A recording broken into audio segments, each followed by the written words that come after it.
live on Wednesday. It is Saturday night. Oh wait, no, I can't do that. It's copyright. It's Wednesday Night Live at the Dragon's Lair. It's Wendy Night Live. Okay, who's buying us Wendy's, and when can we get it? It's Wednesday. I mean, it's not like I was not that I was covering debate topics that became memes overnight from last night. Oh, I tell you what, Mike, you know, the one thing about politics, everybody, you know, is like, politics, the memes, man. It's all about the memes. Unless you're in California, then you can go to jail for memes. So, I mean, people can't see me because I'm not on camera tonight. People can't see me shaking my mother head because no, just freaking no. Well, I mean, just think about it. The memes, man. The memes write themselves now. I mean, come on. You know, they write themselves. And I mean, I shouldn't be laughing about our politics, but this is where we're at. You know, you got to meme, otherwise you're just gonna cry. So I mean, what the hell? I mean, let's meme on. We'll have Aerosmith sing "Meme on, meme on." Oh no, meme on. No, don't and stop, Steve. Please stop him. Steve, do or do not. Oh, we got Steve Megatron in here late. That's right. Not for long, but yeah, you'll have me for a little bit. Man, the memes write themselves, don't they, Steve? Yeah, I write them too. Yeah, he writes them too. I have some fun ones in meme land. Yeah, I have some fun ones too that I made up that I can't post because I might polarize people. Yeah, you might polarize people. You might offend people. You might. Oh my God! I definitely would offend. He people. would offend people, and then we'd have to pull out the butthurt report form, and then they'd have to fill it out. Right. Remember that in school, kids? I remember that one. That was such a great joke back then in the day as a kid. Thank you for the likes, guys. Much appreciated. For late night Dragon's Lair, I went and had dinner with Mom and was relaxing because it'd been a long day at work. So tonight's just chill stream. We're just talking about everything. God, there's so much. So first of all, spoiler alert for like 2 seconds. You may or may not like Joker 2. I read the storyline on it and everything now that it's out. Well, it's coming out 10/4, but people already had advanced screenings on it. And let's just say, I feel like Mike when he was allowed to bang his head on his desk. Because, yeah, I just like, wow. So, let's just say... This is not my head. This is my fist for reference in case Chaos is watching later. Yeah, so let's just say... First of all, I don't like him as an actor. Number one. I like Joaquin Phoenix. No, I don't like him at all. I don't either. I don't mind him in some movies, but... I think the only movie Signs, yeah. The Signs, that's the one I was thinking of. Signs and Gladiator. That is true. I forgot he's in that. Yeah. And then he kind of went off the deep end after that. Yeah. So I mean, he did too many M. Night Shyamalan movies. Well, that breaks anybody, Steve. Come on now. I mean, you do too many M. Night Shyamalan Ding Dong movies, then you're screwed. Ding Dong. That's right. Stone wants pics of Mike's feet, or it didn't happen. No, you don't. Why would people want pictures of his feet? I have no idea. It's apparently an OnlyFans thing, and that will never happen. I will. They want pictures of soiled underpants. That's what they want. So apparently, this VTuber, Fallen Shadow, that got in trouble with Twitch, she did a really good Bounty in the Comics interview. So definitely check that out. I read it today. It's like dealing with depression, mental illness, and you know, rise to stardom and things. It's sad, but also really cool. It's a great inspirational story. But it was funny. She was talking about one of her bands on Twitch, and she was playing Portal, and Portal's about going through portals. So you're halfway through a portal, reaching for something or whatever. So for her avatar was split in two. Her torso on up was on the left side. her lower torso with the feet was on the other side to make like portal. She got banned because they considered people with foot fetishes and stuff as sexualization, and they banned her. And I'm like, hey, it's not her fault people are screwed up. I'm sitting there reading this the interview, and I'm like, what is this shit? I'm like, come on now. And it was just weird. And she was talking about the manager and stuff. So basically, it's just talking about how Twitch they don't even know what the hell rules they're following. They just make shit up on the fly. Yeah, because they make stuff up on the fly, and it doesn't matter. Like, one rule could be enforced this week, the next week that rule won't be enforced, but this rule would be. It's a whole. So they like to play one rule to rule them all? Yeah, pretty much. And the moderators don't talk to the community liaisons or their managers or stuff. That's the biggest problem. And there's no communication. There's no groundwork on what constitutes that. And it was crazy listening to all this stuff, because they said the biggest problem is a lot of people don't realize some of those VTubers, some of those people got popular, but they're supporting their families.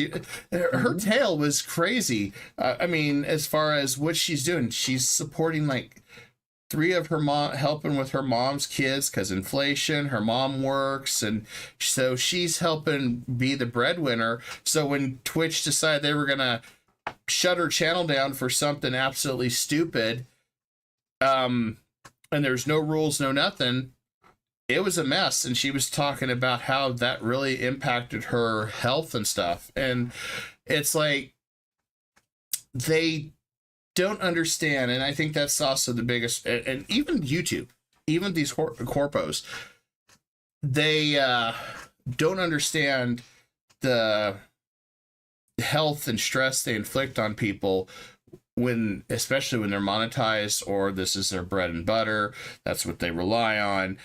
Suddenly everything's gone. No explanation. You can't appeal it. You can't fight it back. You can't do anything. And it's really bad. And so you are correct. It is Amazon after all, which Amazon don't even know what they're doing with Twitch. I keep wondering if they're going to sell it to Elon or something someday. But it is stressful. And I feel bad for one of the creators that, have that skill. That's what they've built everything on. And then something stupid, a rule changes on Twitch or YouTube or anything, and you can't get any help, can't get any resolution, can't get it resolved, and you either have to go hire lawyers, which, surprise, surprise, not everybody can afford high-priced lawyers to get your channel reinstated or everything else. Kind of like the Iron Mouse situation, where the people struck her just to try to get her identity, and it took her having to get lawyers. Yeah. Not everybody can afford to have an army of lawyers to turn around and sue a major company. No, not at all. And the whole thing, all of these rules that they either do or do not enforce, or again, like we said a second ago, communication is non-existent. Transparency. And if somebody's skating on the line on something, but these people at these companies should let people know, say, hey, this, we kind of take this comment a little too spicy, please tone it down or something. Cite an example. Work with people. Not everybody's trying out to try to break the rules and lose everything. And that's just it. I don't think anybody on a platform is out to try to sabotage their channel, lose everything or anything, unless, you're doing it for the lulz. But most people that are full-time creators don't do it to lose their livelihood. Oh, no, not at all. And I don't know what Google or Alphabet or YouTube, I have no idea how many employees specifically to YouTube actually interact with channel creators. And I'm talking about not many. Anyone. Yeah, I didn't think so. Not many. But I'm talking Oh, go ahead, Mike. Sorry, I can't see your mouse, so... Funny.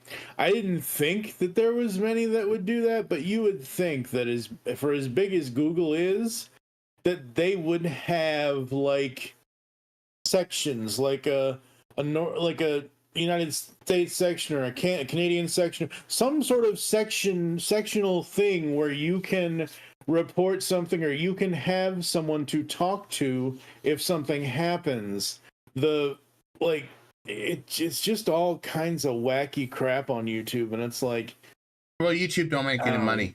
If you look at their public section for their financials, they don't even break even. They lose money. That's why they're trying to push so hard on more ads, even ads while they're pushing through now ads while you're AFK. So you pause a video or whatever, an ad's going to pop up and play on your computer. Oh my God. So they're doing everything they can to try to basically get whatever drop of ad revenue they can. Yeah. And they're trying to become the next TikTok, and so they're dumping a lot of their resources in this whole thing. And there's some good things out there, but then there's some that we've talked about, like the communities and things like that. I would rather continue to have my locals and my Discord and stuff like that than jeopardize everything for a community channel. Yeah, absolutely. It's not worth it, because all you gotta do is have a couple bad actors and your channel's done. Yep. And it's just not worth it. And like we've already talked about in previous episodes of the show, whether it was with just you and I and Steve, or whether Orc was here or whatever, and Orc, get better, buddy. But it's one of those things where, like we've said, you could be at your day job, you could be not monitoring your channel, and somebody could go on there and go into that community tab or whatever and say all this stuff, and then all of a sudden, because you're not they want you to have a 24/7 monitor. No human can do that. No human can do that. That's because they want you to pay for it. Well, yeah. And it's like only the Mr. Beasts of the world can afford to have moderation. And you do really think Mr. Beast is going to have a community thing when he's got X? No, I'm using him as an example because he's the biggest creator and he's a multi-millionaire. Same like Markiplier and all those other ones that are big names that make a lot of money. Do you really think they're going to spend a fortune on a community page on YouTube and have 24/7 moderation? I would rather just have my community on X where you can do that, or Discord, or somewhere else where you don't have to worry about somebody sabotaging your livelihood. It's too risky. It's just too risky.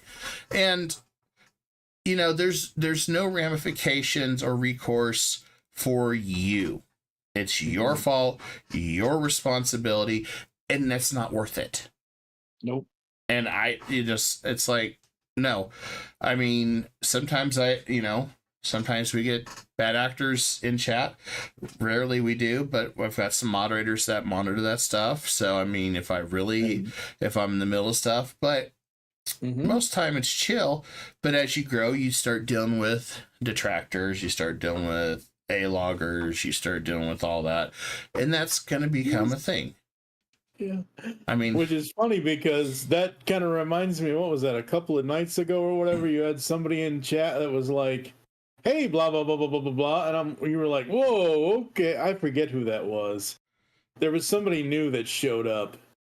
Yeah. In one of the videos. I forget which video it was.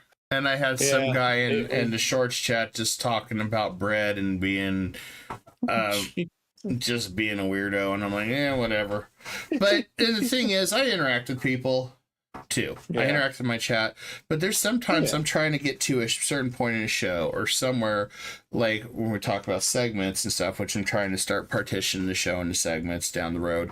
I'm working on some new props, background, stuff like that. It's time, money. Time is money, friend, as the goblin would say in Warcraft 2. So, trying to get all that stuff going, and there'll be times I won't respond right away. Or, like I would like to do at some point, be able to do skits, for example, Mm-hmm.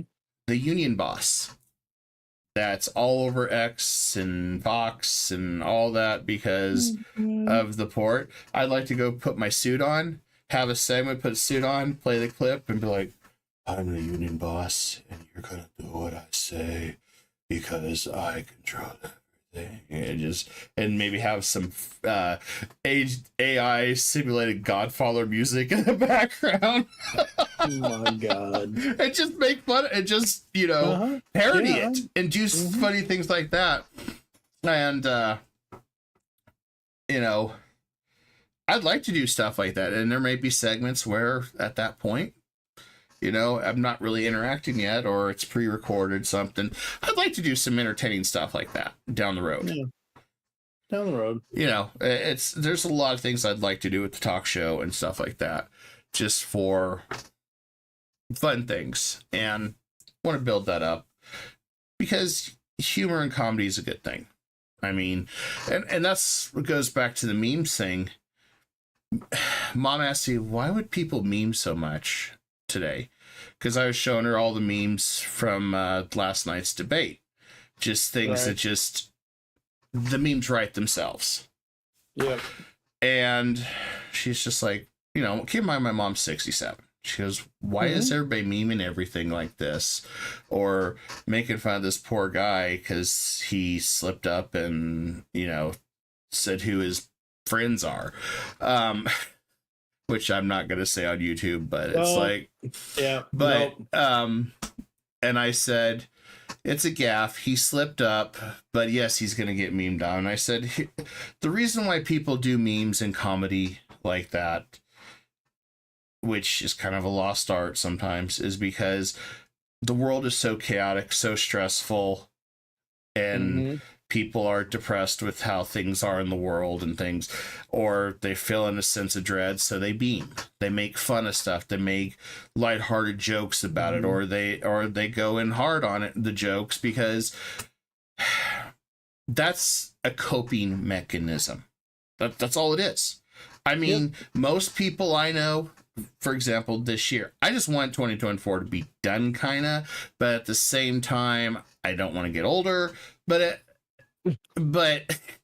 so you kind of there's nothing you can do about that. I mean, you're gonna get older. Yeah, but so it's like, I want to keep 24 as long as I can, but at the same time, people meme because of how stupid everything is. I mean, I'm sure the memes on the ports are all over the place. Oh, by the way, if you're one of those guys panicking and going and buying toilet paper because you think the end is nigh right now, please don't. You're causing inflation. Stop it. There's plenty of crap paper out there, guys. Stop. Well, okay. Wait. I know Steve said inflation, but I swear I thought he said inflammation. I thought you were going to say constipation, but that too. There's too much constipation. How dare you? I was seeing the news today, and people, because of the port strike, were in mass panic and buying out stores of toilet paper. And I'm like, oh my God, here we go again. Guys, stop. Well, what's funny is the personal toilet paper ran out last time, but not the business toilet paper. No. So, like, if you really were having a hankering where you had to wipe your rear, the only problem with that, you could use those big business rolls of toilet paper, and that was funny because you could go anywhere and get them. You couldn't get house toilet paper that went on the little tiny roll. No, you had to, you had to do it the old-fashioned way with, the business class. But here we're talking about the business class here. That shit breaks. I mean, you try to wipe your ass with that thing rips into shreds. It's like going and throwing it in the paper shredder. It just goes. So what you're saying is it's got toilet paper and it's kind of shaped like a monkey's rear. And next thing you know, you end up wiping your ass with your own hand, getting crap all over it. Here, would you like a chocolate-covered pretzel? Pretty much. It's like, that's it. I hate business toilet paper. It's like, oh my God, we are too cheap to afford toilet paper that literally, when you wipe, does not rip in 5 seconds. It's like, It's like, holy crap, what's the point? Just get us to 3 Hey, seashells already. You made a pun there. You said, "Holy crap!" I know. Okay. You just mentioned the 3 seashells. Later this year, Demolition Man is coming to 4K release. Ooh. Uh-huh. You know, it's also coming to next week for rental. Deadpool and Wolverine. Beetlejuice. Oh God. Interesting. $20 to rent. $20, guys, to rent Oh for no, 48 hours. Are you freaking kidding me? Who That's the hell? ridiculous. I would okay, so right now, because the physical release isn't out until October 22nd, but Deadpool and Wolverine, I can go on Fandango, which used to be Vudu. I can go on Fandango at home.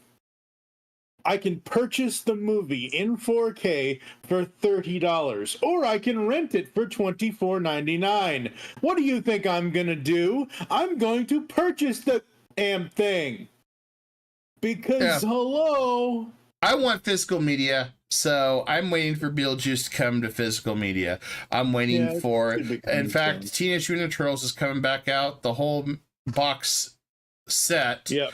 For DVDs, and people are like, DVDs? Why not Blu-ray? So I'm like, whatever, DVD, the whole collection for like $20. I don't care. That sounds like a steal to me.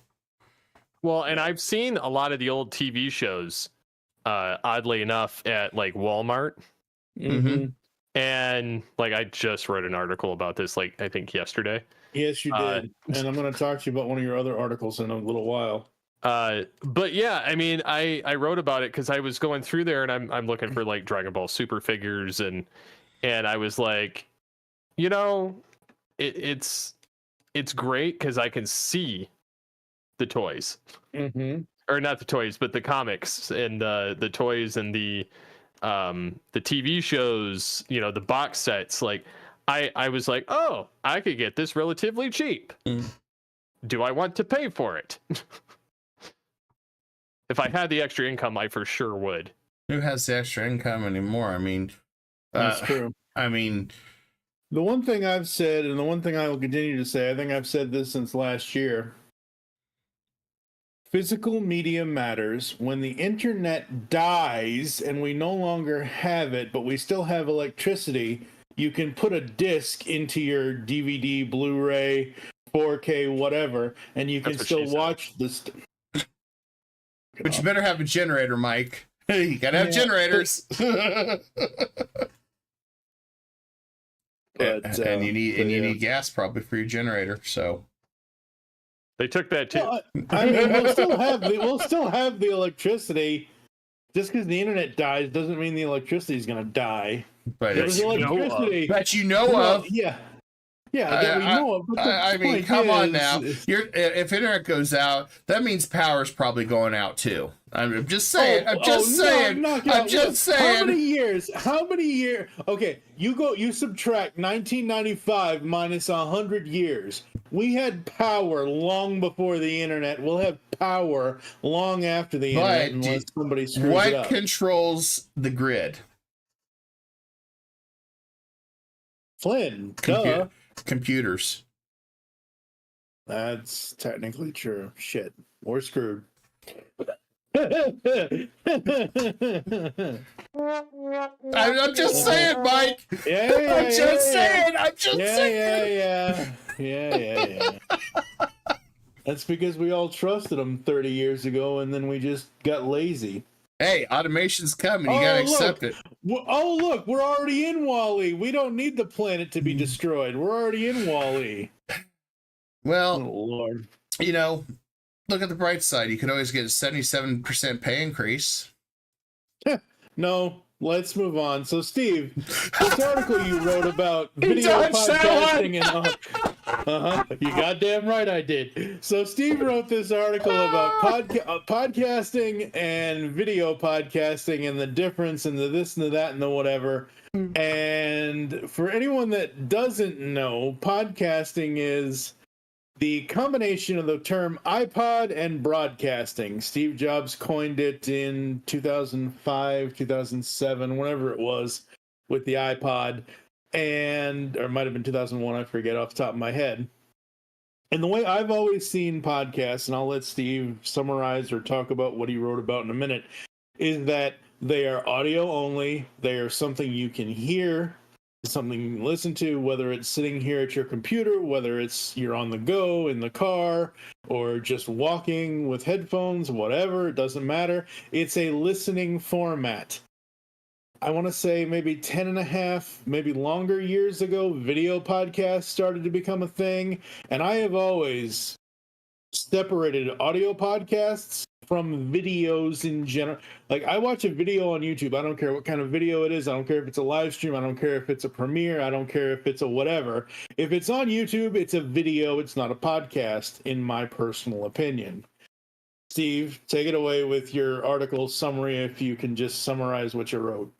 So basically what I wrote was the fact that people tend to lump them in together. and this new misinterpretation of what a video podcast is, more so just because we have all these different video platforms and people are like, I'm going to do a podcast. While it is a misconception and it's kind of diluting the podcast industry, because people are valuing video podcasts as they've coined them. The thing is podcasts at heart are audio centric. Mm-hmm. They're not video. People are saying, oh, we got to have a video podcast to reach larger audience. Well, it's not. I mean, there's audio podcasts and video counterparts, and the line kind of blurs between the two because you can extract the audio from it. But there's also the fact that they just kind of get it wrongly tagged because it's not a true podcast. Podcasts are digital audio files you stream or download, usually episodic.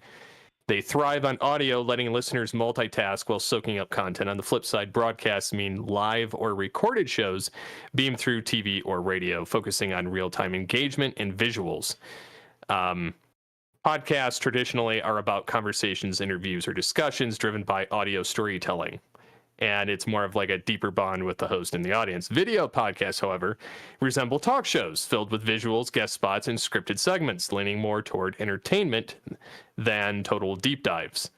Which means you have to then stop. Like, if I was doing the dishes and I wanted to have Oprah on in the background and not pay attention to it, that's fine. But if I wanted to pay attention to your video, quote unquote, podcast, I have to stop everything else I'm doing and sit down and look at the freaking screen.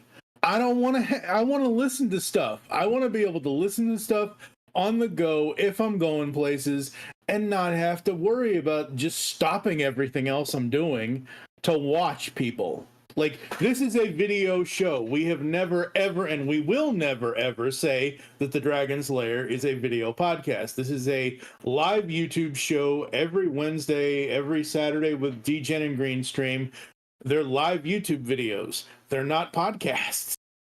Like, I can cut this up and turn it into a podcast if I export, if I extract the audio and make a clip show or something, but it's crazy. Continue. Sorry.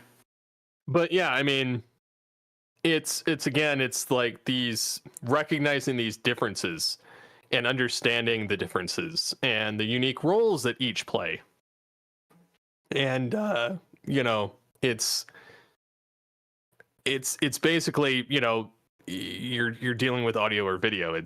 They're two different types of content. Video, audio doesn't need the distraction of the video. Mm-hmm. And video is benefited by seeing the reactions or, seeing the physical visual that goes with it. But yeah, I mean, there's clear distinctions that people need, creators and consumers need to kind of realize. Yeah. With the differences. Mm-hmm. Because I mean, it is a blended media landscape, but they are different. Video series is not a podcast. So podcasts are good for on the go. That's absolutely. And so that's why I kind of also coined it as like a pre-recorded radio show. You're having that intimate moment with, even if it's one host. Like I recorded an Altered Geek, just rambling like about many things.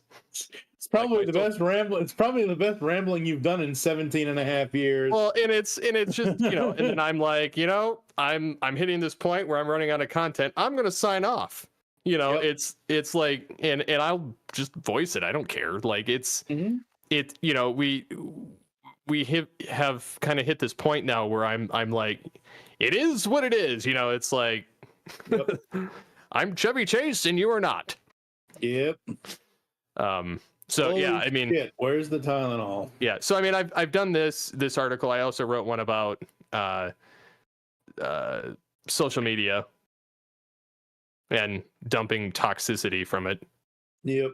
And I will tell you, if you listen to Altered Geek, you'll hear it too. But I am seeing people's posts that I haven't seen in years because the amount of crap that has flooded my feeds. Yep. So, yeah. Sorry, I took over the show. Kai's not here anymore. Hey, you gotta deal with Charlie. Yeah, My name's the dog ate him. I like them mashed taters. My name's Charlie. How you doing, everybody? How you doing, everybody? The dog ate the dragon. That's what he said. That's right. He really wanted up in my lap for a bit. No, he did. He was sitting there pawing at the chair. I was like, okay, I'll pick you up. No, I agree with what you said there, Steve. So there's visual with this. And if we have visual cues or if we have segments and we have funny skits down the road, things like that, it's still a video itself. Can you take our audio and strip it to the bare minimum and play it and listen? Yes. Yeah. But in nature, podcasts have always been an audio clip segment. I mean, time doesn't matter how long it is. It could be 10 minutes. It could be an hour. It don't matter. And you just put it on your radio, your phone, whatever, and you just go. Yep. And you just listen to it. So, yeah, I agree that there is a confusion about what podcasting really is, because would I like to have a set area for podcasting? Because, I mean, the confusion with YouTube is when they say podcast, it's not a podcast. There's a section on YouTube for podcasts. When I set that up originally, I thought that was all audio. I thought, okay, it's going to strip all the audio out of the video, and you're only going to hear the audio, which is what I want.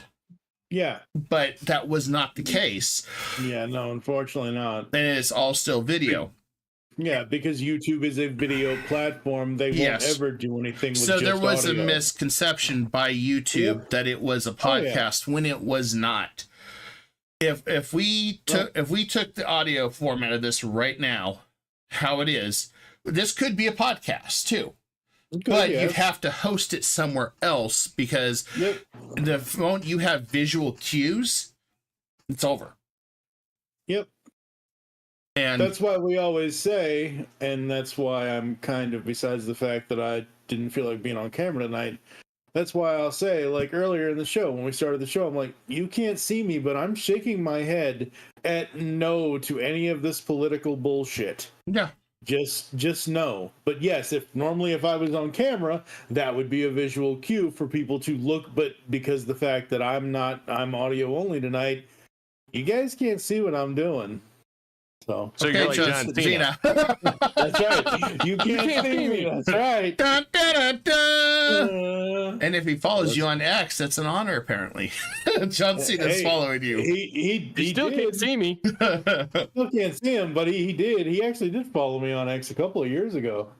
Is he still following you? I don't know. I'd have to look. That's creepy, man. Why is a dude following you on social media? Isn't that the point, though, to get as many followers and viewers as you can? I used to think that, but what's funny is I don't care anymore. Like, I legitimately don't. Like, I used to be like, I gotta get over, like, 9,000, and then It's over 9,000. Mm-hmm. Yeah, I need to get the reference. But like I was kind of going to this point where, I wanted to be verified and all this, Mm-hmm. and I just kind of gave up on it. I was like, Thank goodness Elon bought it. Now you can just pay so much and be verified. Yeah, and I feel like that's disingenuous. Like I would rather have earned it. True. And because I haven't earned it, I don't want to pay for it. Yeah. But the sad fact is, you have to pay for it. On Twitter specifically, there is no more earning. Like there is, like you can grind your ass off on Twitter, making multiple hundreds of posts a day, and to try to build up your audience. But and you may be lucky you just see 5 or 6 views on that because they're pushing you all the way to the bottom. That's why I bought X. That way my posts could get promoted a little bit more. Does it work all the time? No. But, or you stick your foot in your mouth and get into an argument you shouldn't, or you say something that suddenly gets viral because, it's something that a lot of people agree on. Doesn't mean you're going to have people follow you. Yep. Doesn't mean that that's going to happen. That just means, that thread is interest. I mean, half my following on X is bots or graphics artists trying to sell me stuff. Because the moment you follow back or whatever, they say, hey, would you like to buy art? And I'm like, no. There's only one graphic artist that anyone needs at this point, and that is Steve Megatron. Steve at KeyCastRadio.com. So I stopped following people back unless I know you're actually a true creator or something and you want to network, because I don't like getting nothing but spammed messages on X saying, would you like to buy new artwork or this? I'm like, I see a ton of that. Yeah, anytime anyone, and this very rarely happens, but anytime I see in my notifications, you have a new person is following you, I look at the profile, and if the profile number one doesn't have a picture or doesn't have a banner and a picture and then has no posts, I don't care about their following or their followers. If they have no posts, that's spam and that gets blocked. Mm-hmm. Yeah. No, I get it. Yeah. Yep. But no, that's you're spot on that, Steve. I mean, I'm a stubborn old man. I'm like, I'm not paying. No, I'm like, I wanted to earn it, and because they didn't, The only, and I said this to Steve off air, the only way I would pay for X is if I did it annually, so I'm only paying once a year, and the only reason why I want to do it is so I can get rid of the ads. Now, the key here is on the ads, because I posted something about a new podcast episode that we recorded, that my buddy, our buddy Pecan Court Michael and I recorded, because we're gotten back into doing our Phineas and Ferb show. And it's been 3 years since the last episode that we did of that show. And I posted that, and somebody replied, whom I know, whom I follow, they follow me. But as I look under it, I see this new thing, and I'm like, what is this? It's an ad that has nothing to do with what I posted or with what the person replied to me with. And I'm like, that's just like I've said before on this show, and I'll always say this, I will always pay for a streaming service as long as I can have no ads completely. I don't mind paying for it because that's what I want, is no ads. Yeah. Don't give them more ideas. You'll be paying $500 a year. You'll be watching no ads. But let me give you an example. Speaking of streaming services, if you want to see a streaming service get themselves kicked in the nuts and lose like a 300% drop or something in their monthly subs, Disney Plus? No, Netflix. Oh yeah, I saw that. I meant to talk about that on my Altered Geek episode, but I forgot about it. This is why corpos need to stay out of politics. Y'all, and that's why me as a marketer, I stay out of politics. 100%. Because I get it. and I knew when Netflix said they went and endorsed a certain candidate, I just knew their subs were going to just go, it just crashed, and it's just like, so now they're hurting the money, and it's made the shareholders a little unhappy about it. And I'm like, well, you guys kind of decided to plant your politics into it, and this is the big problem with these companies. Companies are in it for one thing: making money. And and this is the one thing that a lot of these guys don't understand. Economics 101. If the company ain't making money, then you're probably losing money, or you're probably going to be shutting it and going out of business. So, speaking of which, like iHeart Media is possibly going to go into Chapter 11 a second time. Or Ubisoft. Really? Have you seen their stock? It's like $8 or $9 now. No, it's just their Star Wars Outlaw was so bad, the price gouging was so bad that they did an emergency. Hey, we're not gonna release Assassin's Creed Shadows like we said this year. We're waiting until next year because with all the crap going in Japan about it and everything else, they're in like mass damage control. I've even heard rumors that they're talking about redoing the main characters entirely because they are crashing hard. So, and that's the problem. Ubisoft, first of all, Ubisoft's not had good quality products for a while, but then guess what? They decided to get involved in politics. This is why companies should just stay in their lane, sell a product, sell a good product. It's the same with Hollywood. It's the same way with the gaming industry. It's the same with everything. Sell a good product, you'll make money. Get involved into politics or do something stupid, you're going to lose money. That's how it always works. There's no in between. It's just like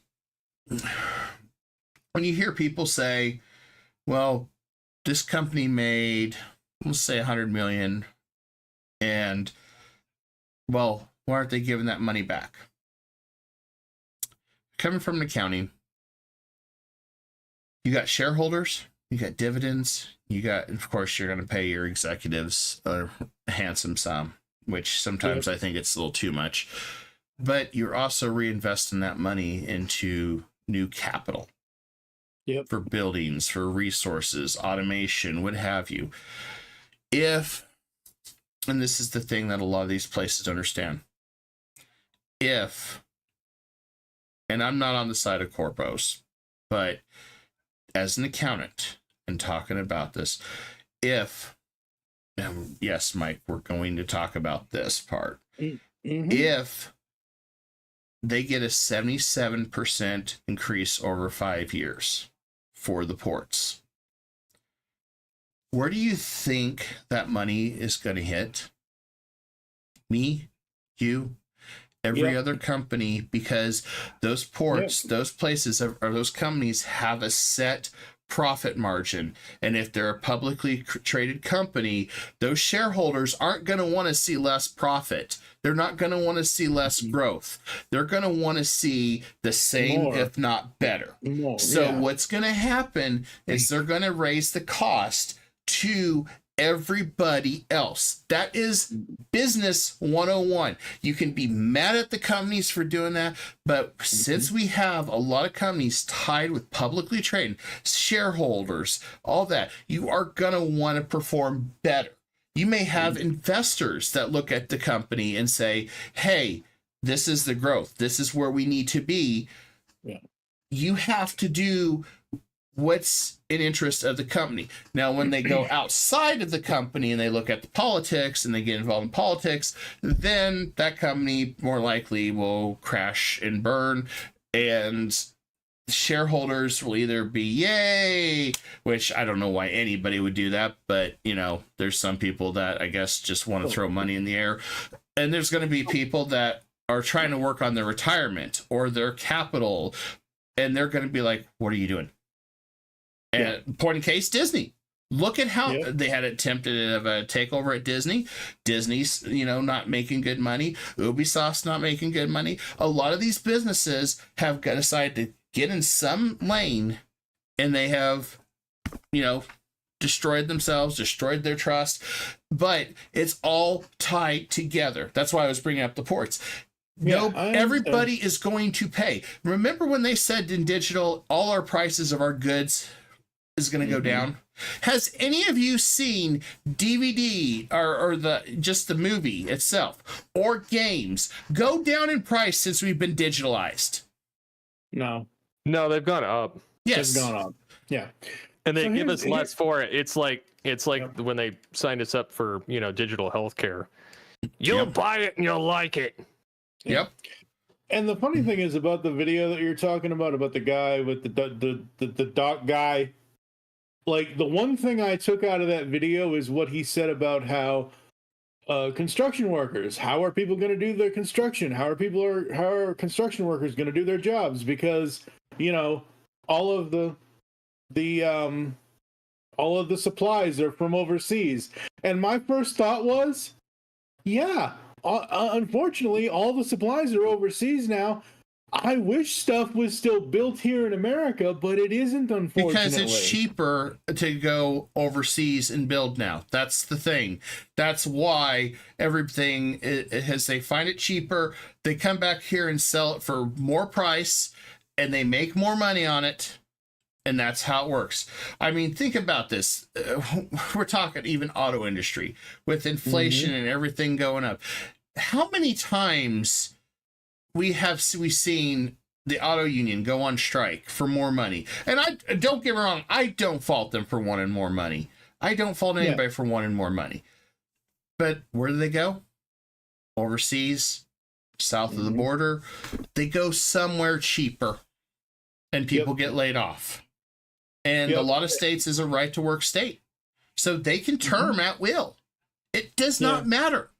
And it should, but it a lot doesn't. of people, most people are lucky they see a 2, 3, 4% wage increase a year, if that. Yeah, if that. But when you start seeing these companies held Boeing strike, that one was on the news. I think they wanted 50% and Boeing offered them 25%.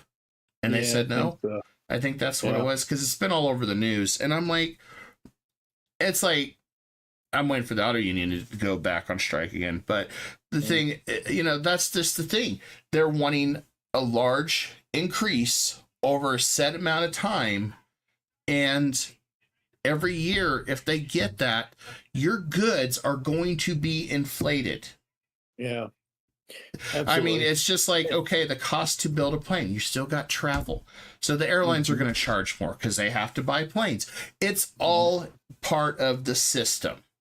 Yep. As much as people don't like that, supply and demand, and companies are only going to look out for their interest unless they get too political, and then they collapse. And that's what you're seeing with a lot of companies collapsing, because they started playing the politics game and they should have just stayed in their lane. That's reality. Yep. And the sad thing is that when there isn't enough supply, there is too much demand, because there is no supply.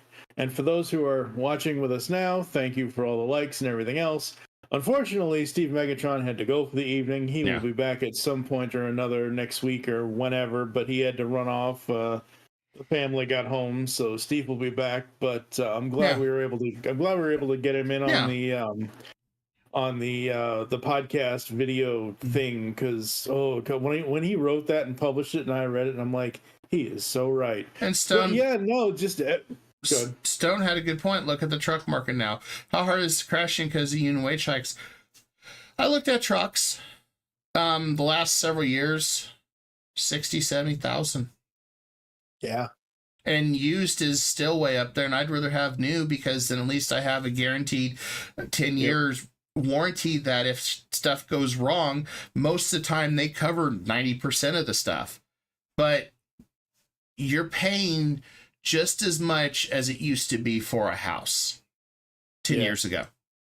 It's crazy. And that's the thing. There is no solution to the problem. If wages go up, goods are going to go up. So, I mean, it's a never ending battle, and you have to balance it. And And that's why I was like, when I started hearing people panic already about the whole shortages everywhere because of the port, I'm like, guys, calm down. I mean, I already had people tell me, you need to go buy toilet paper. You need to go buy toilet paper.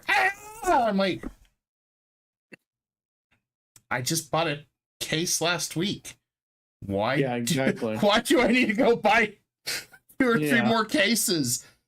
I mean, it's not the end of the world. This is just, we've had this happen in the 70s, the 80s, the 90s. We've had so much of this. I mean, we talked about on the Dragon's Lair prices in 1990. How many of you remember the Big Mac for $3.99? Come on now. I do too. Now you're paying almost $12 in some places. Some places you're paying like 25 or whatever. But that's because and that's okay. So let me tell you this.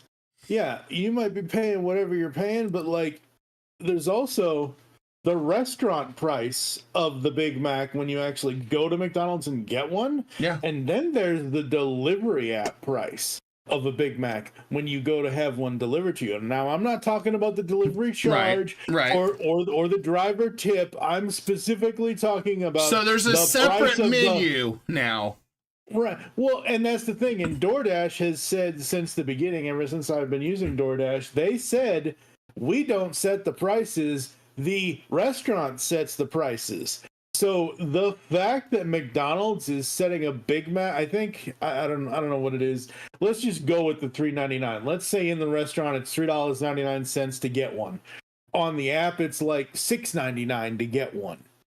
You're still getting the same 2 flabby, thin-ass patties, big-ass buns, pickles, special sauce. Shrinkflation's real. Yeah, exactly. Oh, still here? Yep. Okay. Yeah, I'm here. All right, just making sure. My foot had hit some, so I want to make sure we were still here. Okay, good. Yeah, it's 100% true. I mean, but as Ivan said, what point of wage going up if prices go up? And never cycle. That's just it. A lot of people don't understand business, and it's just like when they say tax more corporations. And this isn't politics. This is just when you hear taxes or the unrealized gains or all that stuff. And this is coming from accounting. Company's not going to pay for it. The consumer is. That's how it's always worked. Reason why we went to smaller burgers, smaller everything, is because they were trying to cut costs somewhere. Yep. I mean, and if wages have to go up, you're going to lose out on something. You know, it's how it's always been. And yes, I know and was reflecting. That's 30 years ago, Mike. A little over 30 years ago, $3. You figure that's went up 4 times this price now in 30 years. And then they want to say, oh, like, let's just, like, normally people will be like, oh, Big Mac, large fries, chocolate shake. Sure, let's just get the meal deal. And McDonald's and every other restaurant will say, ooh, get the meal deal because it's quote unquote cheaper than just buying the $3 sandwich. And it's not. I mean, you're getting more for the price. I mean, you're getting fries and a shake or fries and a drink. Fine. But that price for that meal deal is still high. What, $12 or whatever it is? And I'm like, and Stone hit the nail on the head. You mean like the Big Mac, which is just a slider down? Yes, I remember going to Burger King and seeing this nice, big, juicy Whopper, 2 for $4. You know, you could just sit there and be full on eating 2 of those all day long because those things were just nice and they're thick boys. Now it's, you can't even get 2 for $4. It's like 2 for $5 Whopper Juniors that are literally little sliders like this, very small pieces of meat, and basically you may as well just eat 20 of them because there's no meat to it. There's nothing to it. I mean, and I'm just saying, and I'm saying that you shouldn't really be in fast food probably unless you really, because there's better options nowadays you can eat. But like it's one of those things with fast food versus cooked food or versus home cooking or whatever. Not even that, brother. You can go to Applebee's now. Right, for a okay, steak yes. dinner. Yes. I know. I understand that, but my point is that yes, as a general rule, fast food is a treat every now and then kind of thing. Like you're saying, you shouldn't be eating it all the time. Like no one should be eating fast food, any fast food, every night of the week at all. But if it's like once or twice a month, that's okay. It's not gonna. I mean, in the long run, it'll kill you, but it's not gonna kill you if you go once or twice.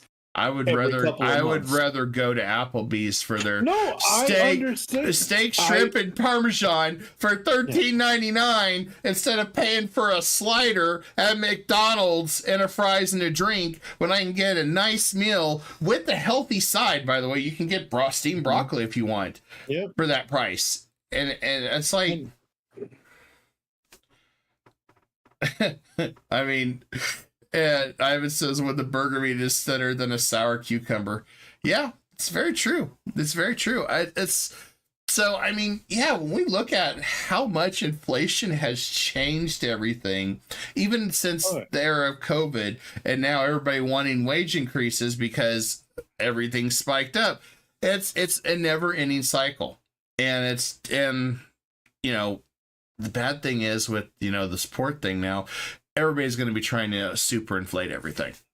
And that's freight companies are going to raise their prices because, of course, they're coming off the dock, everything. And there's been some good comments that, maybe we should go back to building local. But the thing is, it's still costly. There's nothing that's going to be cheap. Debate. Yeah, no. There's never going to be a debate of what is costly or not, because obviously, like, again, my uncle Robert, my uncle Patrick used to own a place. It was his place up in Massachusetts called Kitchen Exchange. They did kitchens, they did cabinets, they were in construction. This was 30, 40 years ago when I was a kid. And I understand building here in America is still going to be expensive, but at least we can say it's American made. Well, it's also that exchange rate too. You got to remember when we went globalization, because I remember when I was in college, we talked a lot about globalization, how it is here. And this was back in 2004. We were talking a lot about globalization, which meant where we're relying on every place throughout the globe to make parts and all this. Once you start adding in the change of currency, which, the US dollar is not as strong as it used to be. So that's changed a little bit. So who knows, jobs maybe come back to the States. But you got to remember, wages in other countries are significantly lower.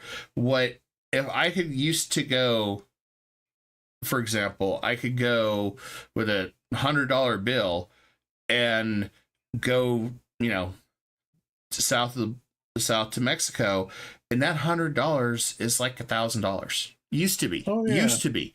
I mean, I had friends that told me that they would go on vacations and go see their family down in Mexico, and they said, it was dirt cheap compared. So you got to think of the exchange rate, and that's just one example. What's the currency to all the other countries to the dollar? The only ones that are really kind of, you don't see many people going to Europe to start businesses or labor to go to, America or stuff. It's mostly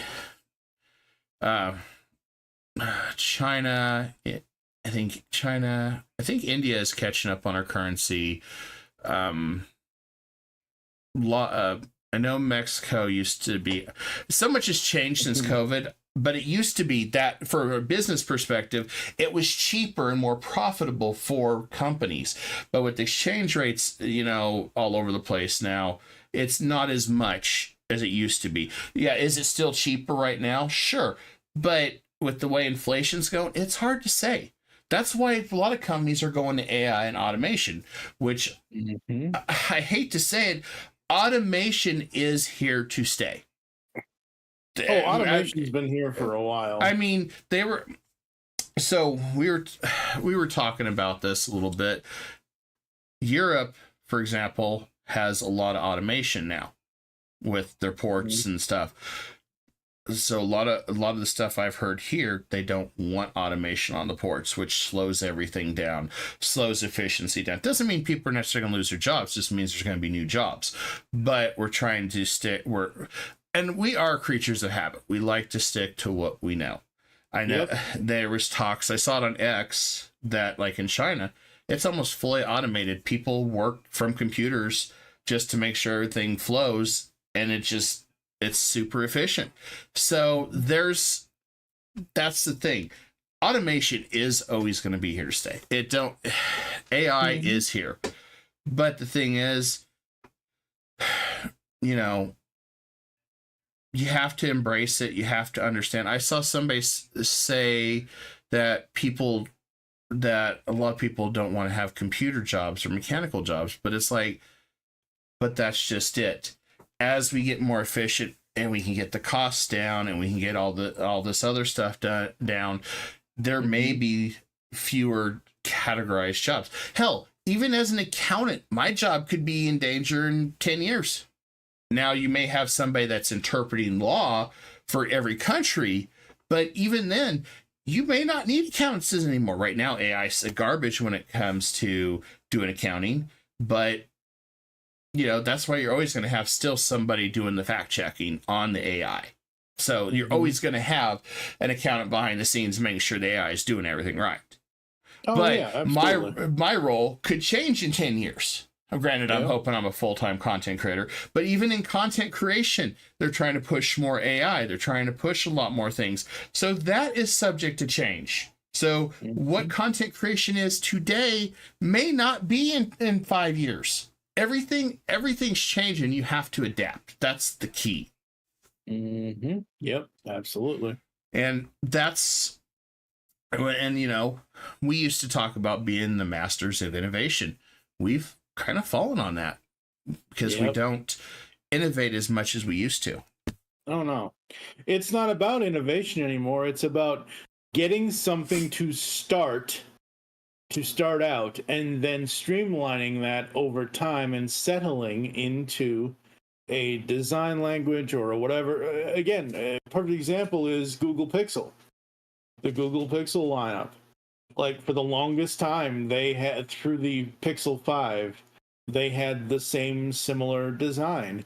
When Google decided to do the Pixel 6 lineup, they decided to shake everything up and do this whole new design, and it became the Pixel 6 lineup. And going forward, after they did that innovation of doing the Tron phone, as most people will call it, because it was a camera bar, horizontal camera bar on the back of the phone instead of the vertical one that most phones have.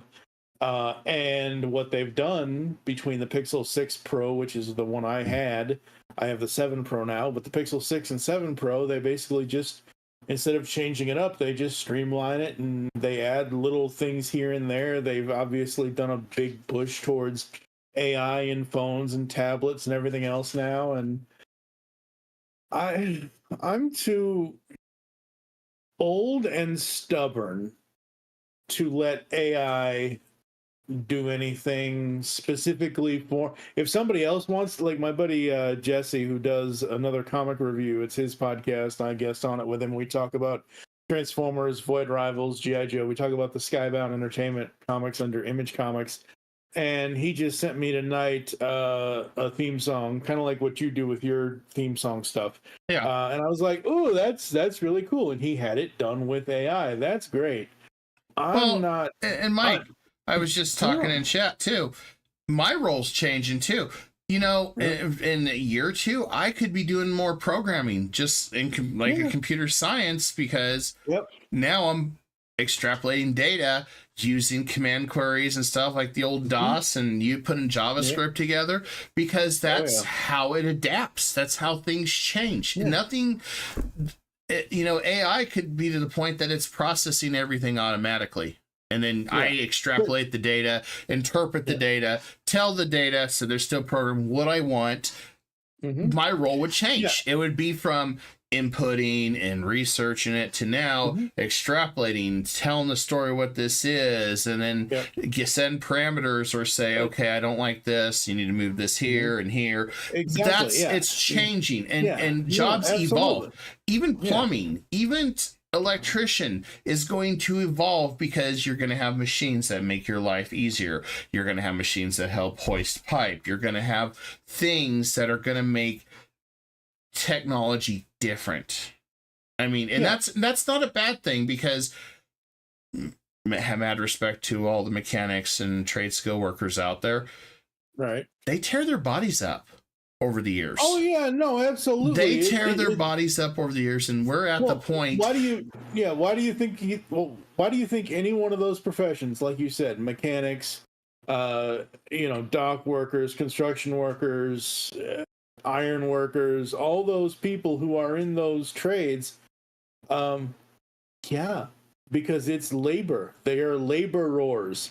And at this point in time, we are at the point of getting to the point of having to, us as the humans, teach. And everything you just said, I agree with, about you having to, you getting to extrapolate the data and then going through it and then telling the AI, hey, no, look, it's this, not that.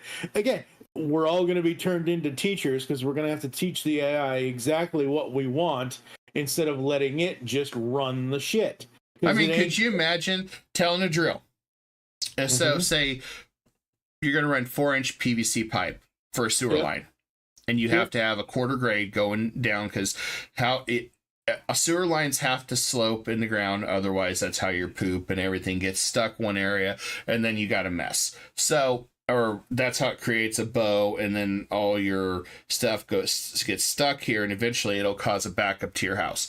So now I have a computer. I say, okay, I need knowing where all the gas lines are, everything, and make sure I'm connecting correctly to sewer. I type in the machine, look at a visual, like it almost like engineering, say, okay, parameters, I need to go down 4 feet, have the drill slant, come through at a certain angle, and then it's also going to drill from another side. And so you're going to have 2 areas, and then you'll have another machine that'll slide the pipe right in, perfect cut. You won't have to do anything else. It'll slide in, have that perfect grade, and then it'll, come down and use the PVC glue and stuff. There's your clean out right there. And then it'll do another machine that connects right there and connects to the city sewer. That's coming, if it's not here already. And the days of sitting there and digging by hand a 4-foot trench and stuff like that is eventually going to change. So yes, computers is going to be here, and that's going to pretty much be something in the future. Now, does that mean our lives will change? Does that mean, we have to be more active and stuff? I feel that way, being that I do this job. I also do my accounting job. So between both, I don't get up a lot. So I have to work it out, because I don't have the old school where we're on our feet moving, 8, 20 or 10 hours a day, 20 hours a day. Yeah. And Ivan says it's kind of like a car. Replace the horse carriage, car repairs, replace the blacksmith. Yeah. And over time, it's going to become computer technicians fix the AI, or the engineer's going to do it. That stuff's going to change. It's all about adaptability and bettering technology. I mean, it's interesting because, Elon Musk is still determined to try to get to Mars in his lifetime and set up a colony there. You're going to need AI. You're going to need technology. So at times we do have to embrace technology. I mean, that's why I embraced, I can't afford hiring a band to sit here and write music and play it. So I went with AI. It's more affordable. Now I could still take my songs and ask the band to replicate it, play it for me, because you got the heartbeat of the artist, the soul, the soul of the artist, not some computer that's always going to be better than what you get with AI. You can't replace human ingenuity, human intelligence, human emotion in the writing, the song. But you have a point to magnify it or to inspire. So if I was a songwriter, I would use AI to kind of figure out where I want, what type of instruments I wanted, and kind of figure out where I wanted to be, testing my lyrics out and stuff. I mean, there's ways to make things better.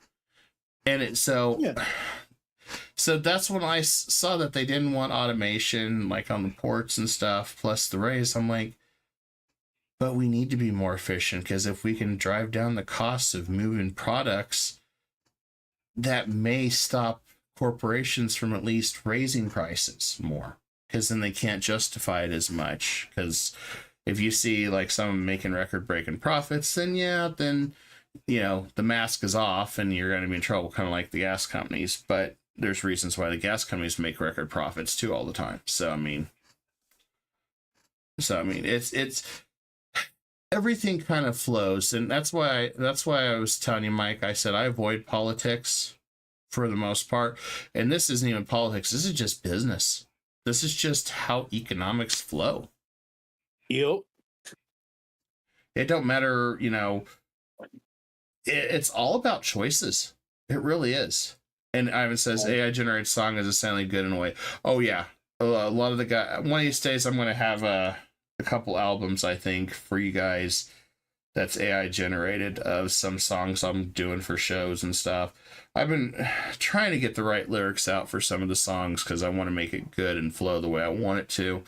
But as I learn how this AI works and have more time to tinker with it, I think I've got like 400 songs that I've messed with, and some have a utility, some don't. But it's all a matter of how we look at it perspective wise. Yep. So I mean, and look at VTubing. VTubing is a person that is a virtual avatar. They can be a cat girl, they can be a cat boy, they can be a fox, they can be a cow. I've seen people that are dragons and stuff, and they move and stuff. Did you know that they have more flexibility to do stuff than what I do right now, Mike? Right. Yeah. Or what you can do? Yeah. I mean, you can even go into a virtual world and do flips and work and all sorts of crap that sorry, man, I don't see you and I doing flips anytime soon. We'll probably break our necks. But no. But there's things that you can do that take it to a whole new level. And I find technology especially fascinating. And then people come with the designs and then all the technology. That's why I wanted to get some more VTubers on for interviewing for you guys, because I find it fascinating, because it's art. And it's like, so how did you come up with this design? What's your character story? So what are you trying to do? I want to kind of dive into more of that stuff because I find it fascinating. And look at Orcosaurus. He is a riot. I mean, I love interacting with Orcosaurus. I mean, big shout out to the Orky, Yep, hope he feels better. Yeah, and I'll be on his show for Caters 3 in the afternoon Saturday. So I'll be doing 3 streams that day probably. But oh boy. But it's an hour and a half. It's for his celebration. I believe it's his birthday. And that one's funny. And if you haven't figured out what it is, it's Crusader Kings 3, but with some interesting twists. So yeah. So yeah, that's it's all for comedy. I was like, you know what? Let's do it. It'll be fun. But yeah, that's one of those things that it all goes in hand. And when these companies get involved in politics stuff, they screw themselves even more. So. Yep. So you wanted to talk about another subject too. So I'm going to flip this over here for you guys, and let me go and pull this up. I gotta get the image. Let's see. Well, he's bringing that up. Oh, there you go. There you go. Yeah. So So for the longest time now, I think since 2011 or 2012, something like that, I have been working with La La Land Records. La La Land Records has been around for 21 years. They're a soundtrack release company. They do CDs, vinyl, sometimes they do digital. And they were the ones that got the timing to do Beverly Hills Cop Axel F for the score, for the release of the score, with Lauren Balfe doing the music on that. And they are currently, as of this live show, they still have autographed copies available. So I reached out to my contact, and I'm not afraid to admit this. Hey, if you don't ask, you won't know the answer. So I said, hey, blah, blah, blah. I'd love to be able to get the CD to review it for you guys, even though I already have the digital stuff under Spotify because it's already been streaming for a while since the movie came out. But I'd love to get the physical score and do a written review for you guys, which is what I've been doing for them for years. And I said, if possible, I'd love an autographed copy, but I don't expect anything. And my contact sent it over, and lo and behold, I have two books. I have one without the autograph, and as you can see in the photo, one with the autograph from the composer. That's really cool. That's, yeah. And that's teaching me to ask too, Mike.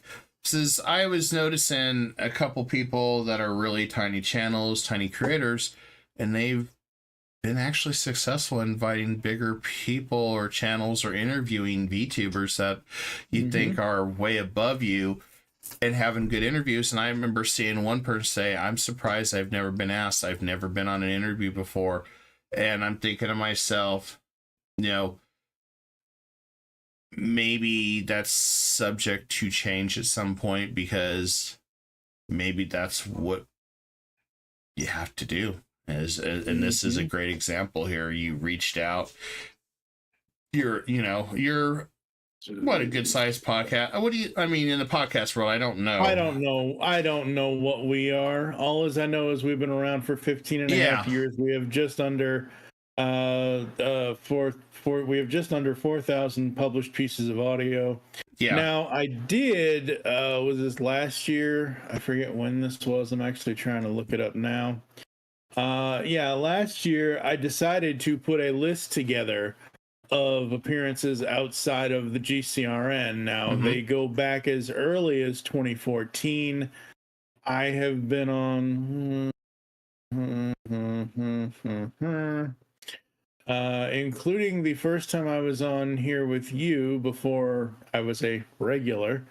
Probably like since 2014, probably, I don't know, 14 or 15 shows that aren't my own shows, that are other people's shows. And hey man, I'm excited to be on somebody else's show this weekend. Absolutely. It's awesome. It's a whole different aspect. When I got asked about it, I'm like, yeah, I'll do it. I'm down. Yeah, because I was just like not used to that type of stuff. I'm like, yeah. I'm like, because a lot of times I feel like, hey, it's small channel, nobody stuff, but to get asked, it's awesome. Yeah, absolutely. That's why I do try to interact with. That's why I interact with everybody. But a lot of times I just, it's based on the YouTube algorithm and also how much it pushes. I mean, we have 5 awesome people here watching tonight. We've been up to 9. We went back and forth tonight.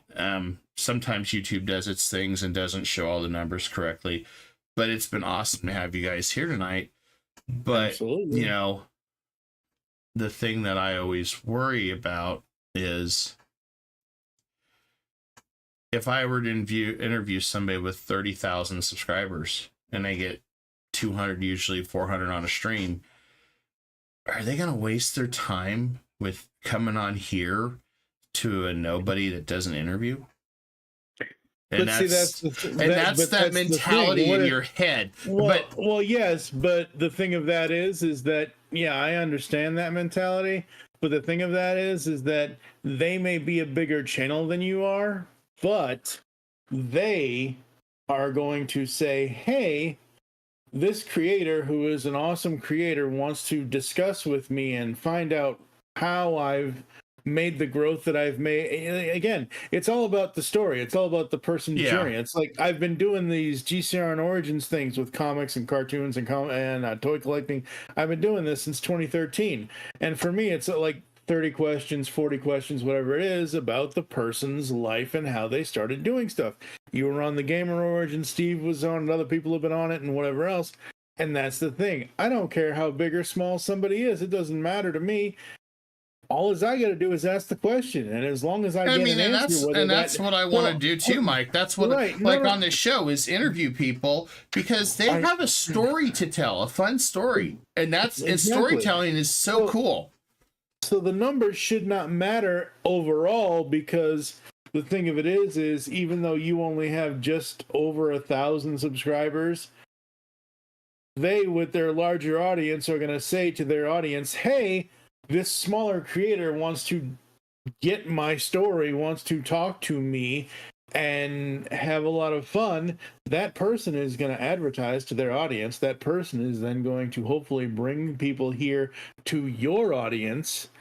And hopefully once those people are here, if they look at the rest of your videos and other things, maybe that gets you more. Now, obviously, that's not the end goal. The end goal is to get their story. No, my end goal is just to tell a story, because there's a lot of people that I just would love, but the intimidation's there because it's like everything is for clout. No, I just want to hear their story.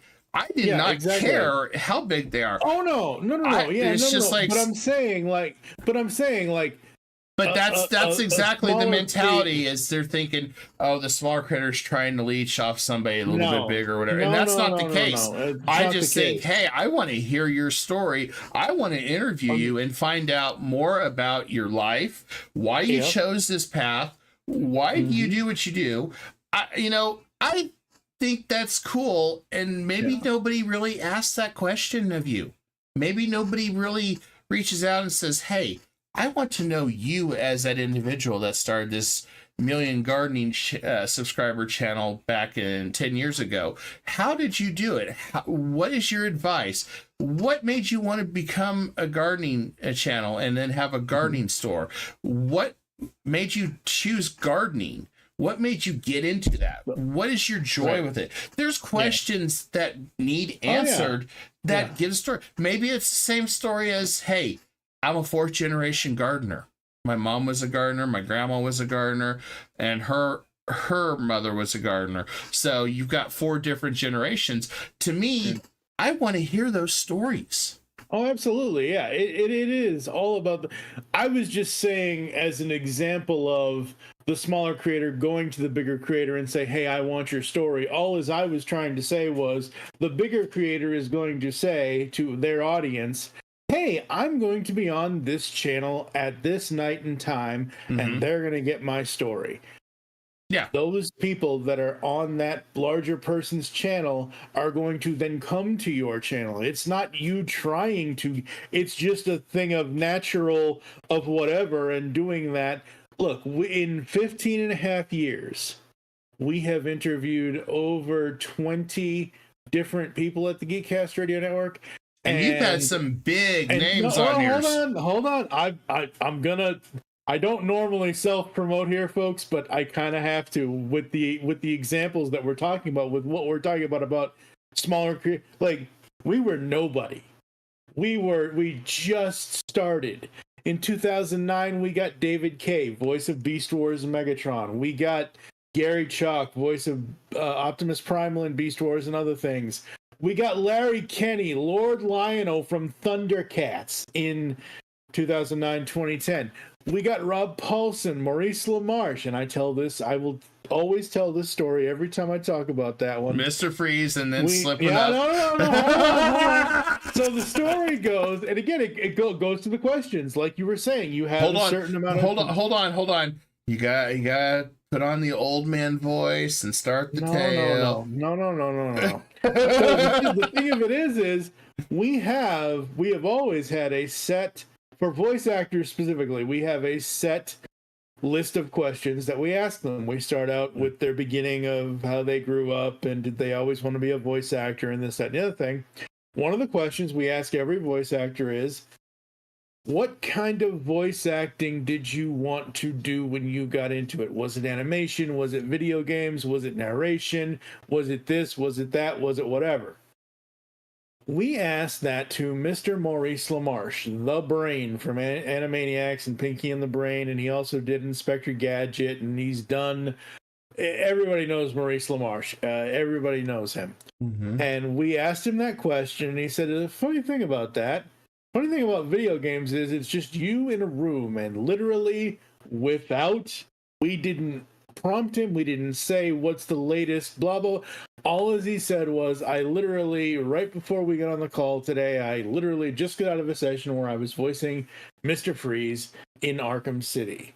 And the next, like you can hear in that interview, like 2 seconds after he says that, there's nothing but silence.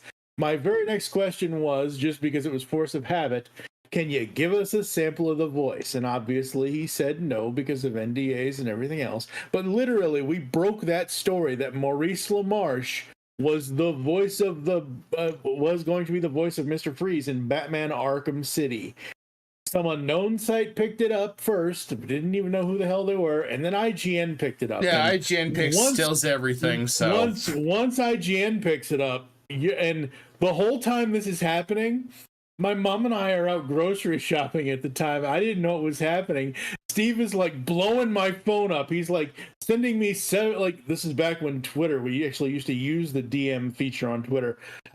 He was like, sent me like 7 different DMs. He sent me like 7 different messages and messengers. He sent me like 4 different text messages, called me 3 times and left me 3 voicemails. He's like, what did you do? I'm like, I didn't do anything. Kevin and I interviewed Maurice LaMarche. We had a good time. I edited it and got it online as soon as I could. And it just blew up. But we didn't set out to do that because it's just a simple question. What is your favorite type of voice acting? Yeah, exactly. Example. Like, we weren't fishing for anything. He gave us that answer. And you got the man, the myth, the legend doing the same thing, Kevin Conroy. Oh man, don't even get me started. I mean, that's it's a good thing I'm not on camera tonight because I'll start fucking crying. But that's a freaking badge of honor there, man. Kevin Conroy, the Batman. God bless his soul. I say this every time I talk about that interview. He has told his September 11th story to many people who have interviewed him. It isn't because of how we asked him any questions. It isn't because it's us. It's just because of how he told that story to us. Mm-hmm. Now, he's told it in many different ways. It's still the same story. The story doesn't change. It's just the way he tells it to you. And the way he told it to us was like, oh my God, I have that audio. I need to take the original art that Steve made and I need to make a video out of that to republish just that part of the interview from my YouTube channel. I've been wanting to do that for years. But the way he told us that story, I'll summarize it. Basically, what had happened was, because obviously everybody knows what September 11th is, everybody was running back. Like, even though people were running out of the towers, there were people and volunteers and things like for soup kitchens around the area and everything else. Like, we need help. We need this. We need volunteers. So he went to volunteer at a soup kitchen. He's in the kitchen. And the guy next to him is like, hey, I'm a construction worker or whatever it is. What do you do for work? He goes, Kevin just says, I'm an actor. And the guy says, yeah, but do you have a specific type of acting you do? I kind of sort of recognize your voice. He's like, yeah, I'm a voice actor. He's like, and the guy next to him that's asking this question, he's like, I knew it. Guy immediately runs out to the dining room. You guys are never going to believe this. Batman is making your dinners. Some guy in the back, very bad. You guys can't see me because I'm doing hand gestures, but I don't have my camera on. So he's standing in the doorway of the kitchen, and the guy all the way in the back of the thing, he's like, bullshit, make him prove it. So Kevin hears this, and what does Kevin Conroy do? Kevin Conroy gives the audience what they want, and you just hear it. I am vengeance. I am the night. I am Batman. The guy that said bullshit, make him prove it. holy shit, that is Batman. Batman's making us dinner.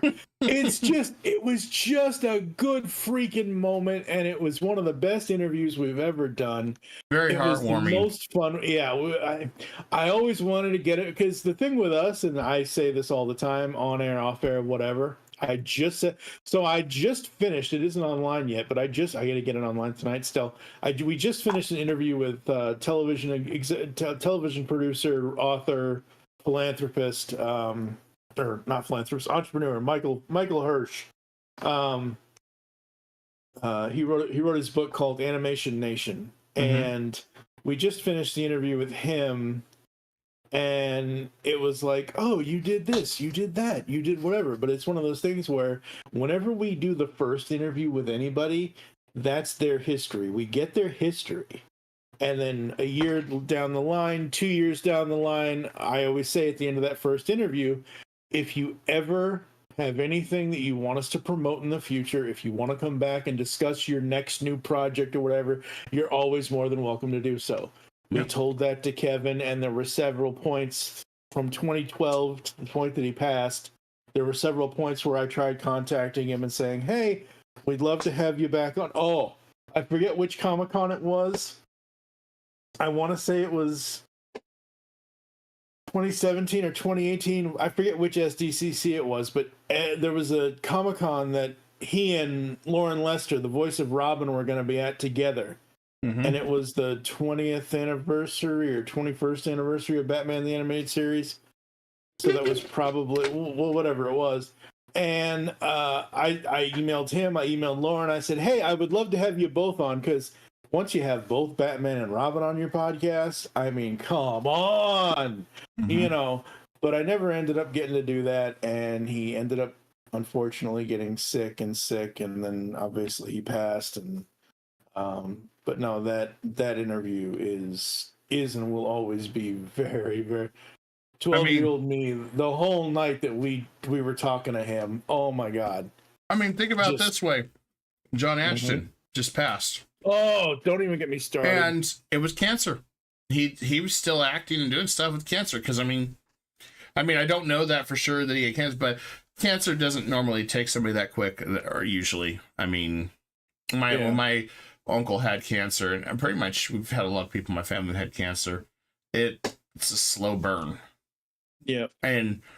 But sometimes it can be a fast It can be fast, but I was completely caught off guard by it, because I know they were talking about Beverly Hills Cop 5.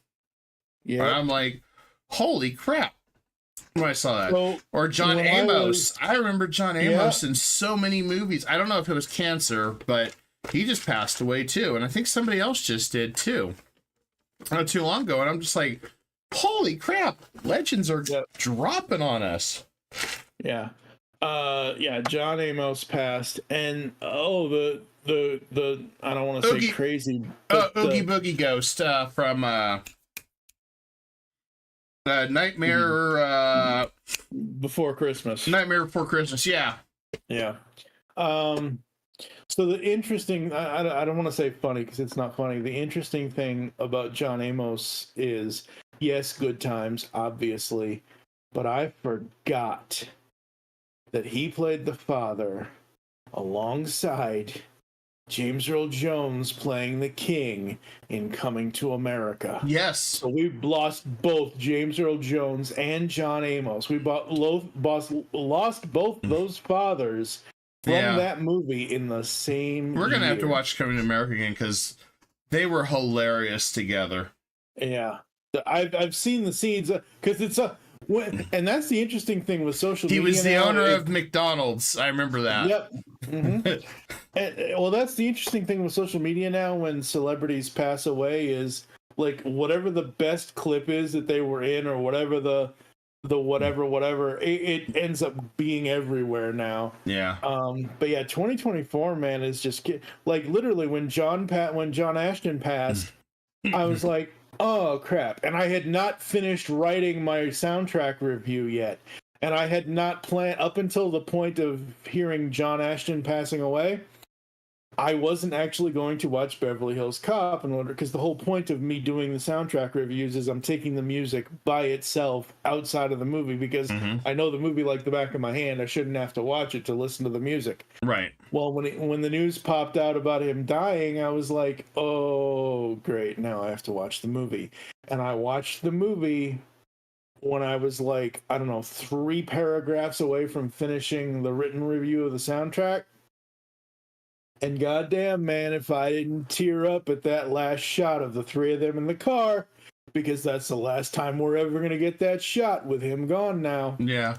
My favorite one is, Axel, get out of the goddamn pool. Goddamn pool! It falls right in. That's right. Well, he slips on the deck. Yeah. He doesn't just fall, he slips. Yeah. Like, he can't even finish the line because of the slip. Yeah. And then Axel's like, I told you the pool, it was slippery. Yeah, I told you it's slippery out here. And then what's crazy is, because I posted both of these. I put them in, I think I put them in general. Yeah, you did. The next one was like when in Axel F, when Axel's like, hey man, are you in on this shit? 4 decades of friendship, you ask me that. Get out of my fucking office. I'm like, oh my God. Yeah. Like, again, those 3, Eddie Murphy, John Ashton, Judge Reinhold, I almost said Billy Rosewood, but Judge Reinhold, like those 3 in that universe have made it funny, it's going to be so crazy to see if and when they do the 5th one now, to see what happens, because they're going to have whatever story they were originally planning, they're going to have to drastically change it because John can't be the chief of police anymore. They're going to have to get It'd probably else. be Billy at this point, maybe. Who knows? I would no. I would not. I would find somebody. I would find a new character or something to be the, because you look at those movies and like specifically you look at 2. You had Ronnie Cox as Bogomil, and then you had the other, I forget what the actor's name is, but you had Lutz. It's like Kibbles and Bits. You had Chief Lutz. Yeah. So you had somebody else. So I don't know what they're gonna do with it. I don't. It's hard to say. I mean, it's hard to say, and I'm sure they'll come up with something. I mean, they're going to respect his memory. I mean, no, absolutely they will, and they will. They always have on this stuff. I mean, absolutely, yeah. And my other favorite quote from him was "Fuck Rambo." Yep, that's right. After Billy destroys that truck with the rocket launcher. Jesus Christ, Billy, we really need to talk. Yeah, no, Jesus Christ, Billy, we really need to talk. And in the 4th film, Jesus Christ, some things never change. Yep. Yeah. Oh man, like there's just no. And again, like I know other people will be like, oh, he was in this, or like people are like, he was in some kind of Wonderful, and I'm like, I think he was in Apocalypse and some other. Yeah, he was in a bunch of other stuff, but like. That was his big co-star role was in. Yeah. Especially Beverly Hills. Yep. Once it hit Beverly Hills, it was a big thing. Yep. But yeah, man, 2024, the hits just keep on coming. Well, it's either watching content creators crash and burn, great actors, good ones go leaving us. I mean, it's been a wild ride this year. Yep. And the other thing I was going to talk about, according to this, from 9 hours ago from Screen Rant on Facebook, my reaction to this right here, folks, is exactly why, in all caps, physical media matters. Disney Plus has removed Raiders of the Lost Ark, Temple of Doom, Last Crusade, and the Kingdom of the Crystal Skull worldwide. When using Indiana Jones as a search term, only Dial of Destiny and 2 specials are available. Why would they do that? Why would they do that? They're trying to push their Dial of Destiny, their hot garbage. I mean, that's all it is. Man, am I glad my buddy Dave and I were able to watch those movies before we lost them. Yeah. Granted, Dave and I are only covering the first 3 films. We are not covering. Hey. There's only What? the trilogy. There's That's only what the I said, trilogy. yeah. There's That's what only I the just trilogy. said. That's what I just said. You mentioned Kingdom of the Crystal Skull, though. That did not exist. But they still removed it. Oh yeah, they did remove it, but some maybe, but I don't know. I don't understand, but they removed Willow. I think they pulled Acolyte too. Which, by the way, I guess the talks now I saw was Acolyte costs $300 million. Oh God. I'm like, wow. I don't know how, but okay, sure. Probably all the special effects and CGI, because there was a lot of that. There wasn't. I mean, there was, but there was. I don't know. I can't go back to the 8 hours I lost my life watching that. I know, but it was just fascinating when you think about it, why they pull stuff. But yeah, physical media matters on that. And then there was another one that I saw news-wise. I'm looking at the Acolyte right now. It's still on Disney. Oh, it's still Disney. Okay. Yeah, it hasn't been pulled. Okay, then maybe they pulled the toys or so. I don't know. There was something with that, but I don't know. I don't know either. But yeah, you're absolutely correct. Physical media does matter when that stuff gets pulled. But yep. I don't know. It's the whole thing's crazy when it comes to all this. I mean, and Steam just updated their terms of service, but it's all legalities. Nothing really changed. A lot of people still don't realize anything you buy on Steam, you don't own. If Steam shuts your account down tomorrow, you've lost everything. Your thousands of dollars you spent. Oh, interesting. Nintendo is striking YouTube channels over emulation. Uh-oh. Yes, they are. They are doing that, and a lot of people are saying, well, if Nintendo just release their games to PC, it does not matter. Nintendo has the harshest rules for content creators. You have to split your market share with Nintendo playing their game. I think it's like 50%. There's a whole slew of rules. You can't have Smash Brother tournaments. You can't do that. I mean, literally, there is so much red tape with Nintendo. I wouldn't do anything with Nintendo. I mean, I watched Mario Brothers, and they have Mario Brothers 2 coming out, and they said there's some deep cuts in this one, as in characters that you would not expect. So I have no idea, but it's slated to come out in 2026. So I don't know if they're trying to build the Nintendo verse, and it's not just Mario and Donkey Kong. So you may get Captain Nintendo and Kid Icarus and all that crap. Who knows? I don't know. Now, the only way that I would want Captain N in the second Mario movie is if they get Matt Hill back to voice him like he voiced him in the original cartoon. Yeah.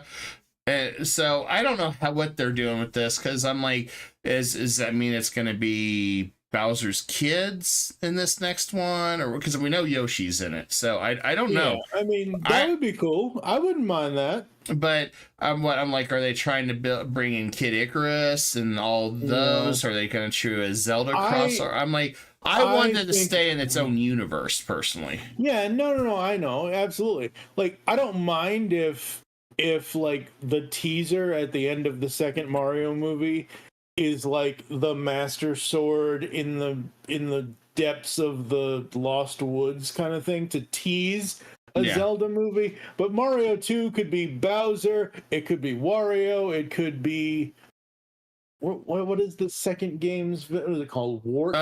Whatever the second, whatever his name is. I don't remember what his stupid name. Like, I don't know. Yeah, there could be a lot of things they could do. It could be a lot of things. But yeah, you're right. It needs to stay in its own universe. And if that's, I mean, Donkey Kong fits because Mario did fight Donkey Kong. Because that's no, absolutely. But like, I don't know. I don't want Kid Icarus or Metro. No, if you're gonna do that, make them stand alone in their own world. Just like Legend of Zelda, Thank You for Life, guys, is supposed to be a live action standalone. Just I don't know. We'll see, but this isn't really good marks on Nintendo lately with this copyright striking, them going after Power World like they're doing now. I mean, it's and claim they own patents on all sorts of stuff. It's a headache. It's absolute headache. And I don't think Nintendo understands they're making themselves look bad. People aren't seeing them as the good guys in this. And I know that PR is everything, but you're destroying goodwill because a lot of people play emulators because you can't get the stuff anymore. It's all digitalized, or you know, they want to show people the old school stuff. I'm not condoning emulation. I'm not saying any of that, but they've never made it available. Yeah. How many people would love to play Super Mario World again? That's a classic. I mean, luckily I can because I can too because I have my Super Nintendo still. But my point is, there's still, but people want to experience that. Did you know that a lot of people are going back to retro games because the current generation of games suck? Well, because it's not just that. I mean, yeah, you're not wrong, but it's not just that. It's the fact that there are a lot of us out there that are like, you're doing a lot of single player stuff now with your CK3 and with some of the other stuff you're doing on the channel. Like, for me, single player, I'll go in my bedroom, I'll turn on the Super Nintendo Classic, and I'll play Super Mario World. I don't have to worry about an internet connection. I don't have to worry about being online. No live services. Right.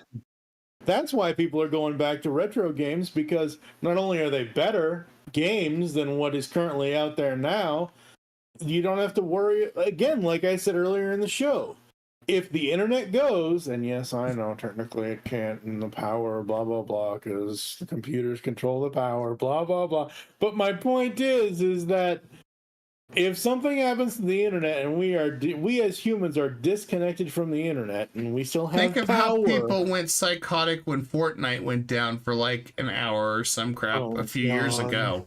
I mean, yeah, that's the problem with being, you know, addicted to the too plugged into the technology. internet. Yep. Yeah. Yep. I mean, everybody's plugged in. Yep.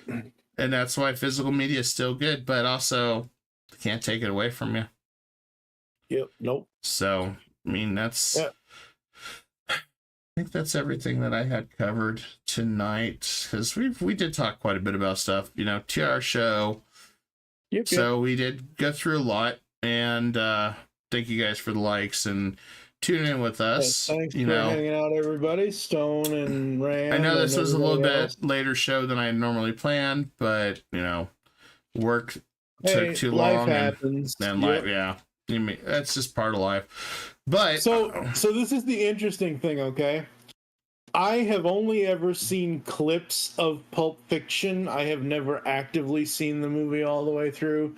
But this Christmas, I am getting the 4K special edition. I'm judging you. Physical. Yeah, you're judging me. Hey, at least I'm gonna watch the damn movie. But again, I'm about to get medieval on your ass. Yeah, whatever. That's a quote from it. That is a quote. I know it is. I've seen the quotes. I've seen the clips. But the point is to my... And this is so funny and weird. There isn't a date on this yet, but Transformers 1 is currently in theaters. It was just released in theaters recently. They had already put up a pre-order on Amazon for the Steelbook edition. I ordered that. I ordered the Pulp Fiction thing and the Demolition Man special edition 4K. Pulp Fiction's December 3rd. Hey, Mike? Yes? Hey, can you hand me my wallet? I don't know. Can I? Yeah. It's the one in there labeled Badass Mother. Yeah. Hey, we're just quoting Pulp Fiction since you said so. Yeah. Dude, we're watching that. I'm gonna find. We're watching that. I can't believe you've never seen that. I'm not watching it until I have the disc. Then we're watching it. Damn it! Because I mean, we can do that. Yeah, Pulp. Okay, here you go, folks. Everybody watching, everybody listening to the sound of my voice. This year in 2024, Pulp Fiction is a fucking Christmas movie.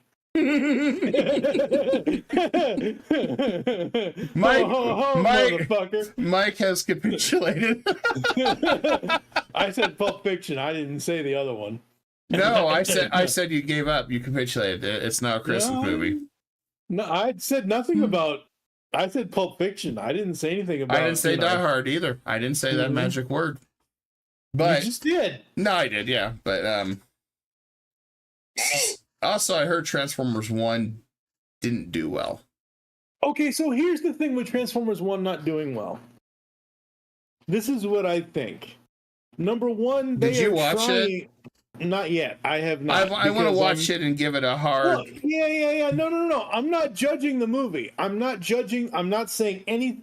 I've seen the trailers. I've seen clips. I've seen other things from it, but I have not seen anything specifically with the entire plot. I'm not watching the movie until I get the physical media release because I just don't want to deal with it right now. But yeah, the thing about people going to see it and it making money in the theaters, I still believe that not a lot of people are going to movie theaters right now. It's not because of the pandemic anymore. It's just because people don't want that experience anymore. Most people, maybe, I don't know, I could be wrong, and if I'm wrong, I'm wrong. But like, I know for me, the first thing that when I knew it was coming out, I'm like, okay, well, where's the physical media release? I'll pre-order it. I currently have the pre-order on Amazon for the Steelbook edition for the physical media release. There is no date as of this live show today on October 2nd, 2024. But the reason why it didn't make money, like I said, is people don't want to go to the theaters anymore. And the sad thing is, just like 38 years ago, Transformers the movie didn't make its budget at all. It didn't make. So we're on the same path. We're on the same trajectory here. Transformers 1 is Hasbro's attempt at restarting the Transformers film universe. Because everybody and their uncle, including me, I'm not going to not include myself, was bitching about the Michael Bay movies, and I do not deny, I accept and agree that the first 2007 movie made the Transformers franchise a $1 billion box office budget hit, not budget, blockbuster hit. And the thing about the Transformers live action films is that they are marketed towards normies. They are not marketed towards us, the Transformers fans. Yes, there is fan service in certain film entries in the Michael Bay movies, but they are trying to get the normal person in the seat. They're trying to recapture the blockbuster feeling of the 80s and 90s. And because it's Transformers, that's what they have to do it with. So it's these giant robots on this planet with humans, yada, yada, yada. The thing with Transformers 1 is Hasbro, I think, is trying to restart and go from scratch, where this movie, from everything I've seen about it, is specifically just the origin story. And then if they do like which hopefully they do a Transformers sequel, and hopefully they just call it Transformers 2. And they don't have some weird subtitle or some weird I'd be okay scheme. if they followed the formula that the original Transformers Generation 1 and 2 and 3 had.